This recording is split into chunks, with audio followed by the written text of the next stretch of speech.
Merujuk kepada topik yang kita ingin bincangkan pada pagi ni, iaitu berkaitan dengan pemilik berdaftar versus pemilik beneficial. Okey, tuan-tuan dan puan kena fahamkan apa yang dimaksudkan dengan pemilik berdaftar.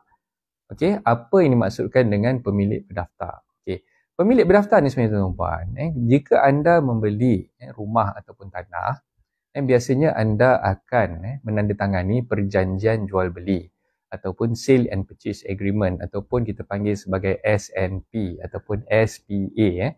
Sale and purchase agreement ni sebenarnya ditandatangani ketika kita ingin membeli rumah ataupun hartanah. Tak kira lah rumah kondo ke, rumah apartmen ke, rumah semidi ke, rumah banglo ke, rumah flat ke, rumah murah ke, rumah kos rendah ke, semua pembeli-pembeli yang ingin memiliki ataupun membeli hartanah tadi, dia perlu menandatangani dokumen perjanjian jual beli ataupun sale and purchase agreement.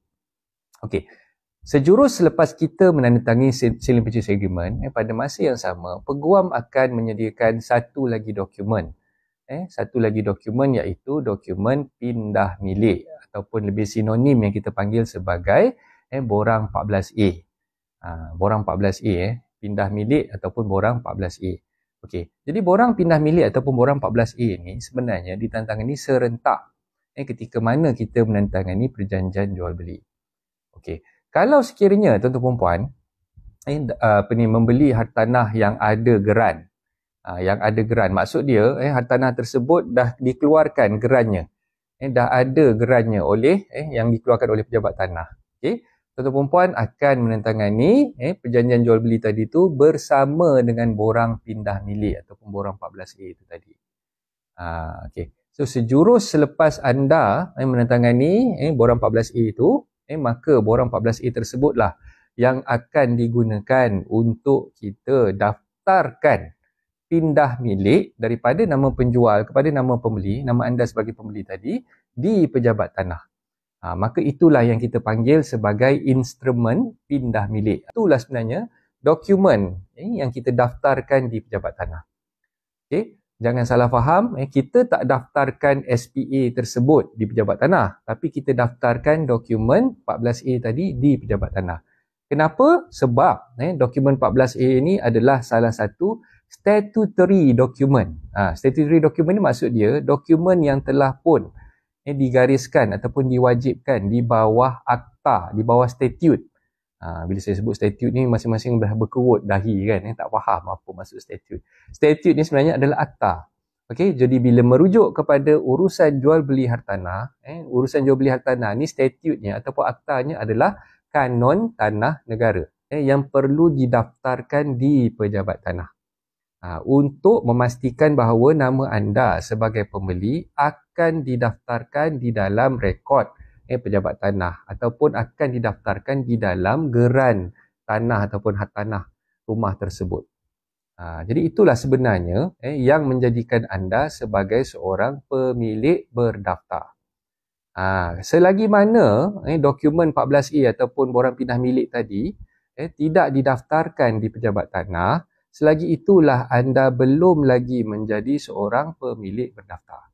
Sebab tu saya kata penting sebenarnya untuk tuan-tuan dan puan fahamkan istilah pemilik berdaftar dengan sejelas-jelasnya. Apa yang membuatkan anda menjadi seorang pemilik berdaftar adalah ketika mana nama anda sebagai pembeli didaftarkan menggunakan borang pindah milik 14A tadi tu di pejabat tanah. Sejurus selepas dah didaftarkan di pejabat tanah, barulah nama anda akan dikeluarkan ataupun muncul di dalam dokumen hak milik ataupun geran rumah ataupun tanah tu tadi.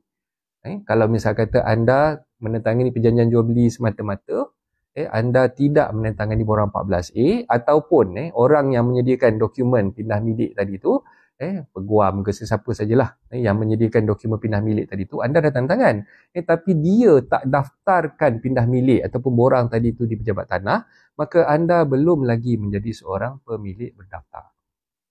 Jadi itu implikasinya. So bila kita tak menjadi seorang pemilik berdaftar, kita dikenali sebagai apa yang saya sebutkan tadi tu versus pemilik beneficial.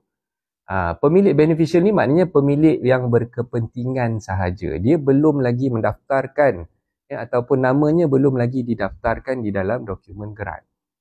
So bila anda menjadi pemilik beneficial, sebenarnya bahaya dekat situ sebab nama anda belum lagi didaftarkan di dalam dokumen geran ataupun dokumen hak milik. Jadi inilah yang ingin saya tekankan di sini. Bila anda membeli rumah, bila anda membeli hartanah, pastikan yang anda menandatangani dokumen-dokumen yang lengkap, yang termasuklah yang saya sebutkan tadi, perjanjian jual beli dan juga dokumen pindah milik ataupun borang 14A itu tadi, untuk memastikan bahawa nama anda telah pun ataupun akan didaftarkan di Pejabat Tanah sebagai pemilik berdaftar hartanah tersebut. Assalamualaikum warahmatullahi taala wabarakatuh.